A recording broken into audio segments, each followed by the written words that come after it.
they came in agreement, and then she said, I love his children just like mine. And then, and my husband loved my children from my first husband just like his. And we even heard one of her daughters sharing the same, because she spoke in the youth stand up, and she said, I had a stepfather, and he took me in just like his own daughter.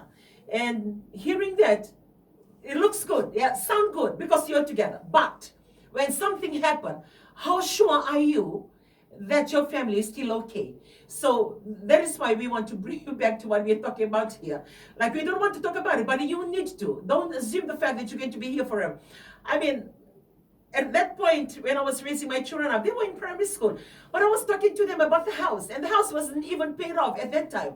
And I was telling them, okay, when something happened, because there's only one boy, you will own the house, that and that and that. You will take the car, and if you have to share this. So I was talking to my children, they were only in primary school. Now they're married, they have their own property, and they have their own family. But those talks we were having when they were in primary school. And even by doing that, I documented, I write it out, stem from the lawyer. And as we go by and we grow up, now we are grandparents. We have reached this age. I was talking to them maybe in the last 2 decades.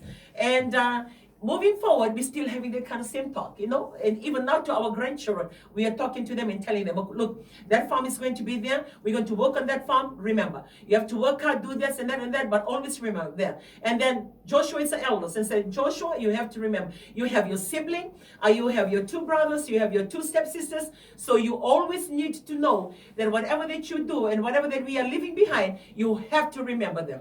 I mean, and then you look at it, okay, that sounds crazy, because it's only a 16-year-old. Why give them, that responsibility now? The more you talk about ownership, it will change the way that they look at their life. It will change, their accountability. It will change their seriousness towards their study. It will change their whole outlook of life. Because you begin to talk about the things in the future that now they feel so comfortable, everything is provided, and looks good. So for them to know it's not going to be like that all the time. The time will come, something will change. There will be a shift, in the paradigm of your life. There's going to be a shift. And when that shift happens, are you ready? Or are you preparing your family for that shift if something happened to you? And then I have another friend who was sharing with me through Viber. And she mentioned, I have 3 daughters. None of them is married yet. And my husband, just passed on. And when I walk into our property, and then sometimes she said, sometimes I'm so angry because of what happened, a decision that he made, and something happened.